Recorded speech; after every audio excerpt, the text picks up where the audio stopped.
this struggle basically every other day where I'm like, oh, I don't feel like I have anything to watch. And then I sit there and think, okay, talk about a 21st century problem, my friends. I mean, come on. How long has that actually been a problem for? Who cares? Anyway, if I'm not putting music on in the background while I'm drawing, I'm putting some show on the background. I normally land on Star Wars or Harry Potter, but this last week I decided to be #different. I like watching different medical shows because I'd like to think if the sight of bodily fluids didn't completely ick me out, I'd be a pretty good nurse or doctor. And also at this point, I've exhausted all of my serial killer shows, so I guess medical shows is the next best thing. I put on Chicago Med because I saw that Dick Wolf, the guy who made Law and Order, made this show, and I have to say, it's pretty horrible. How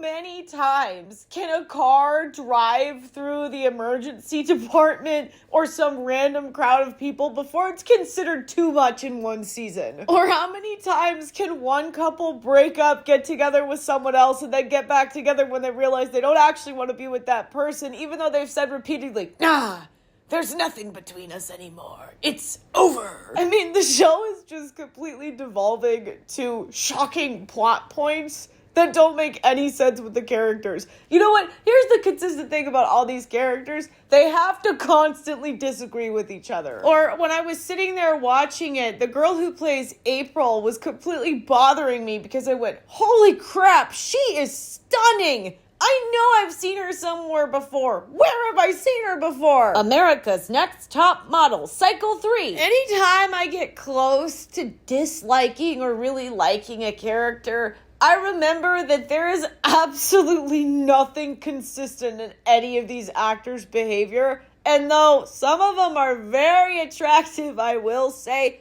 I have no idea what their character is that they're playing, really. And this gets me thinking, are doctors really that interesting? I mean, yeah, sure, fixing people is a very dramatic thing in an emergency department, but do they really have that level of interpersonal drama? I mean, that whole arc with Dr. Hallstatt where he accidentally gets in the middle of some mob business and then the cops get him and the FBI. And then this all goes down on the day he's supposed to get married to Dr. Manning. And then they have that whole dramatic reunion on the steps. All I'm saying is that either every single doctor in that emergency department is Scorpio coded, or I'm in the wrong line of work because I'm hella boring compared to that.